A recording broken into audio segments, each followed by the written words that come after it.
Olá, boa tarde. O tema dessa semana é desenvolvimento de habilidades na prática. E a primeira habilidade que vamos falar hoje se chama tomada de decisões.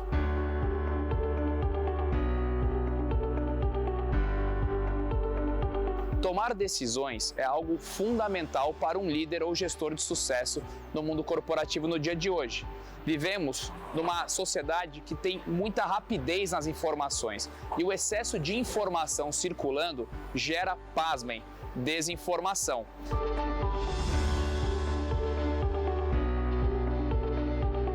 Um dos pontos principais e maior desperdício de energia nas empresas. Quando você não define prioridades na sua empresa, no seu departamento ou até suas prioridades pessoais, a chance de você perder o foco com as tarefas do dia a dia e não executar o que de fato é importante é muito grande.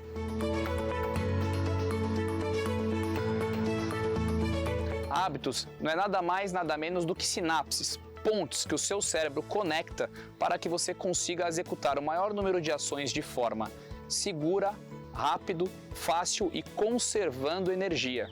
Esse já é um comportamento pré-histórico, da época que eu e você, nós, os seres humanos, éramos caçadores-coletores e a gente não sabia quando seria a nossa próxima refeição. Se você me ouviu até aqui e é líder ou gestor de uma equipe, você tem um papel ainda mais importante em ouvir.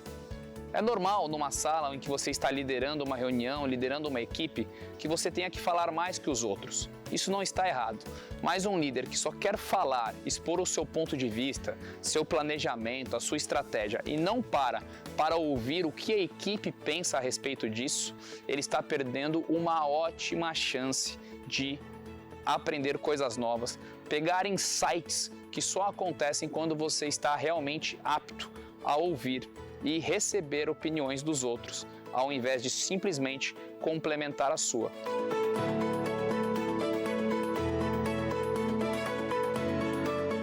Estudos sugerem que tudo que você lê ou ouve, você retém apenas 10% do conteúdo ao passar dos anos. Enquanto, se você associar o seu conteúdo a uma emoção ou sentimento específico, na hora que você está lendo, palestrando ou vendo esse conteúdo, a sua retenção aumenta em até 5 vezes. Você gostou dessas dicas? Então fique aqui comigo no segundo bloco do Multiplique.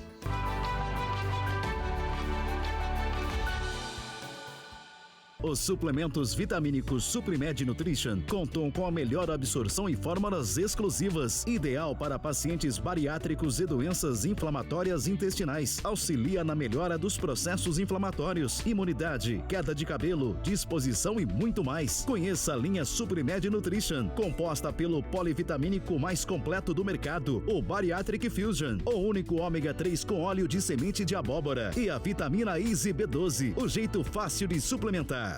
A Risoteria e Restaurante Vila Lobos tem deliciosos risotos, gastronomia variada, ambiente aconchegante e espaço para eventos.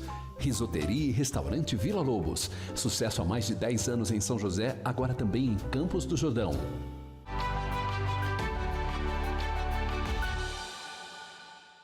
Bom dia, bem-vindos ao segundo bloco do Multiplique. Conversaremos agora com o Dr. Vander Nogueira, ele é psiquiatra e psicoterapeuta, e vamos falar um pouquinho mais sobre o desenvolvimento dessas habilidades que passamos durante toda a semana com vocês, como a tomada de decisão, os hábitos, um pouquinho de como a nossa mente, nosso cérebro funciona e algumas dicas de como nós podemos usufruir dessa ferramenta tão poderosa que nós temos para uma vida mais saudável, uma vida mais feliz. Doutor, muito obrigado por aceitar nosso convite, por estar aqui conosco no Multiplique.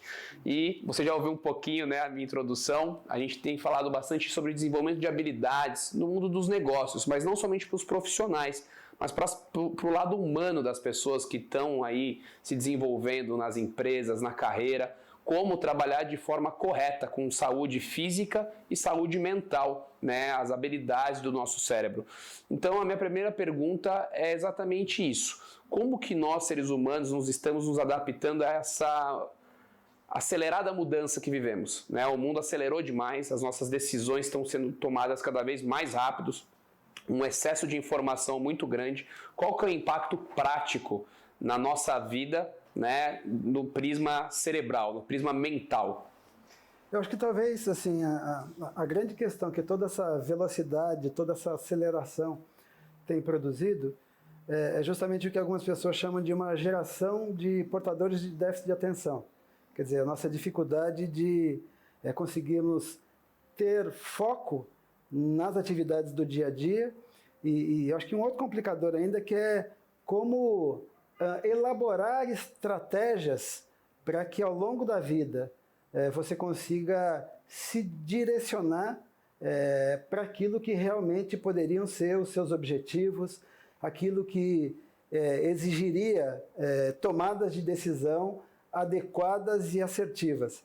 Eu às vezes brinco que, por conta disso, às vezes querendo ir até Paris, você chega em Paris-Buna. Quer dizer, os dois lugares são muito legais, mas a grande dificuldade é para onde eu queria ir mesmo, né? Então, talvez uma dificuldade grande seja essa, quer dizer, você conseguir selecionar dentro do contexto em que você vive quais são os principais objetivos para você alcançar o seu bem-estar no final das contas. Você tem toda a razão, né? Porque muitas pessoas pregam contra a tecnologia, mas na verdade não tem como pregar contra isso. Ela veio para ficar, ela já está dentro das nossas vidas, o celular praticamente nos acompanha a todo momento. Então, como realmente entender a tecnologia como uma aliada para garantir decisões melhores, uma vida com menos ansiedade, né? O Brasil é o país mais ansioso do mundo, se eu não me engano, pelo menos as pesquisas dizem isso. Como a gente organiza, então, tecnologia, qualidade de vida e bem-estar? No fundo, eu acho que a tecnologia ela pode ser uma ferramenta fundamental para um monte de possibilidades que o mundo de hoje em dia oferece. E eu acho que a grande questão é justamente como conseguir manter uma capacidade seletiva e de filtro para as informações que você, de fato, necessita para avançar. Quanto de desgaste eu enfrento no meu dia a dia com ansiedade, com estresse, com preocupações que estão o tempo inteiro presentes, e como é que aquilo que eu faço no meu dia a dia me reabastece, me gratifica e me traz bem-estar. E eu acho que uma chave fundamental para isso tudo é autoconhecimento. Muitas vezes aquilo que para o João é maravilhoso, para o Pedro pode ser alguma forma de veneno. Então você poder começar a conhecer um pouco mais de si. E no fundo isso requeriria de nós um certo tempo de compenetração, de leitura de mim mesmo, de leitura do meu ambiente familiar, leitura do meu ambiente profissional, para eu poder me situar com clareza nisso tudo e fazer uma boa costura nesse caminho, desde o momento que eu acordo até o momento que eu vou dormir, de preferência dormindo bem. Quer dizer, você veja como essas coisas todas têm um monte de implicações. Se eu lido com uma massa incalculável, imensa de informações, e se eu não conseguir fazer uma boa consolidação daquilo tudo que eu vivi no dia a dia, é como se eu fosse uma espécie de cabeça de vento e me deslocando pela cidade sem conseguir reter o necessário para eu poder ter um bom encaminhamento das coisas no dia a dia. Que é muito a questão do foco, né? Hoje está cada vez mais difícil focar numa coisa só porque tem muito estímulo ao nosso redor. Você diz muito a questão de presencialidade. Estar presente. Não é por outra razão que hoje em dia técnicas ligadas a mindfulness, técnicas relacionadas à meditação, que buscam justamente aumentar a capacidade de autoconsciência da pessoa poder, inclusive, descobrir em que ritmo eu funciono melhor. Quer dizer, num ritmo muito acelerado, que traz o risco de eu me atropelar, eventualmente até de eu adoecer. Eu costumo dizer que é assim que a gente fica hipertenso, é assim que a gente tem arritmia cardíaca, assim que a gente tem um monte de enfermidades, vamos dizer assim, ou não. Nessa melhor capacidade de me conscientizar do meu fluxo, eu poder estabelecer uma dinâmica e uma cadência em que as ideias vão estar mais organizadas, em que a minha leitura daquilo que me cerca também vai estar mais apurada e, no final das contas, vai reverter em melhor capacidade de tomar decisões mais centradas naquilo que estou conseguindo ler a respeito das coisas todas ao meu redor.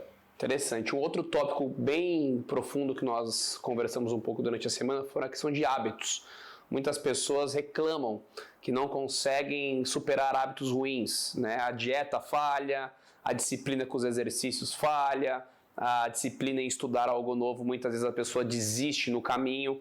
E no programa a gente falou que hábitos são como avenidas, né? São sinapses cerebrais que o cérebro cria de uma forma para você até gastar menos energia naquela tomada de decisão, e que hábitos ruins eles têm que ser suplantados por hábitos melhores, ou seja, você tem que construir uma avenida melhor, mais rápida, né? Você nunca perde um hábito, você suplanta eles.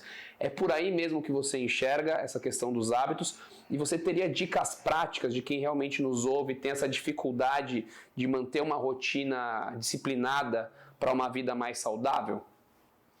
O que eu vejo como forma e fórmula, de certa forma, de implantar novos hábitos, nasce muito de algo que não é muito fácil, que é como criar entusiasmo para novas avenidas, para novas perspectivas, né? E eu acho que aí é que a coisa muitas vezes se complica um pouco, né? Porque quando a gente coloca nessa perspectiva, dá a impressão que a gente só funciona baseado na razão ou numa determinação mais cartesiana a respeito das coisas.